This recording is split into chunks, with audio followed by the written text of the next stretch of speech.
welcome to Ghana Tennis TV. Today we have a very special guest with us, Adjei Darko. Welcome to our talk today. I just want to give you the opportunity to introduce yourself. Obviously, your achievements are so grand that it's best to let you do it. Right. Oh, okay. Well, my name is Adjei Darko, and I played Davis Cup for Ghana. I played #1, for Ghana. Back in the days, I was 275, in the world, ATP, and I'm now back in Ghana, and things are looking good. So obviously, we're very grateful to have you because we don't have that role model anymore. We don't see, we don't have access to speak to our past winners and stuff like that. So what brings you to this tournament? That's a good question.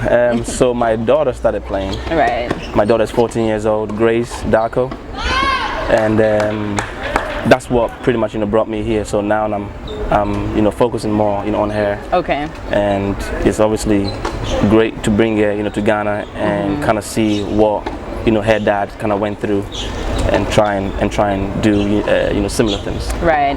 And talking about that, I know she just finished her doubles match. What do you think about her play versus everybody else and what's going on right now? Well, I mean, she won the doubles match, 6-2, 6-2. I mean, obviously, there's a lot of work, still, to be done. What I always tell her and what I always tell, other kids is that aggression and staying aggressive and hitting the ball is the best way. Obviously, for her, she feels very, comfortable. Right. At the net. You don't get so many girls that feels comfortable at the net. Most girls will prefer being on the baseline than at the net.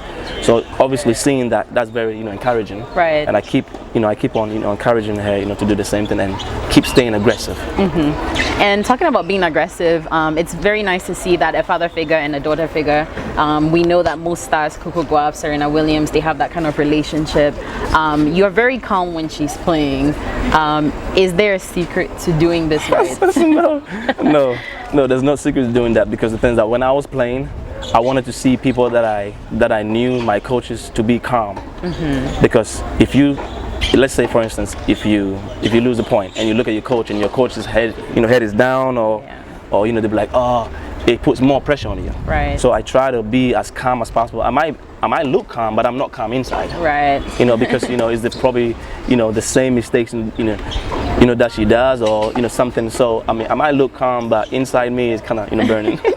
Is it difficult to play several roles, being like a former international and national player, being a dad, being a coach? How do you manage that when it comes to her, and especially she being a female as well? That's an excellent question, because being a female can get very, very emotional, and obviously you need to give them a lot of confidence. Right. But I've always told her, I'm your dad off the court, I'm not your dad on the court. In that way, I can scream at her if I need to, and I can tell her the truth. Right. The truth might hurt, but the truth is the best way to do it, instead of trying to sugarcoat it. That's so for her, she knows that if we're on the court, no dad. Yeah. If we're off the court, dad. So she gets that, and it makes it easier for me to coach her. Right. What would you say was your greatest challenge when you were playing tennis from Ghana in terms of tournaments?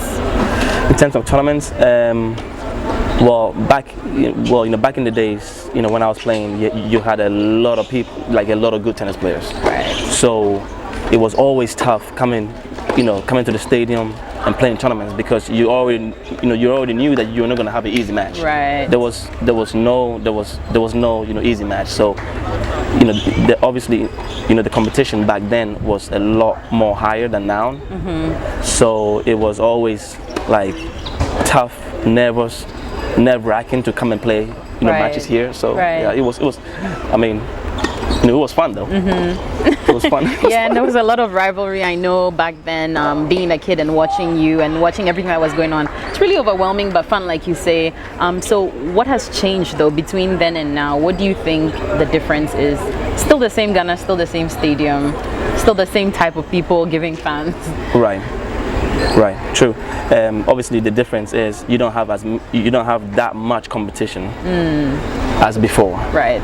But seeing what is happening, seeing what Roger is doing to Ghana tennis, is super encouraging, and I feel like it might even get better.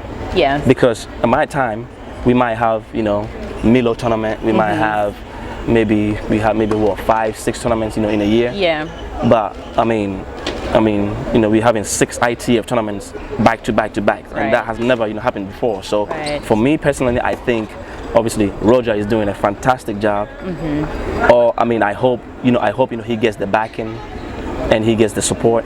But pretty much what he has done to Ghana tennis right now is fantastic, and I hope it can continue. And once it continues, you get a lot more kids competing, and it's gonna be like in like the old days. Right. So thank you so much. And one thing that I would definitely say is that having you as a role model and showing yourself and even sitting with us on the interview is definitely going to give a lot of people the motivation, a lot of young guys coming up and girls, to be able to have something to see, because sometimes you need to have something to see, and that's what we're missing right now. But thank you so much for sitting with us. Of course. And have a wonderful rest of your time here. Of course, you're so welcome. Thank you. Thank you.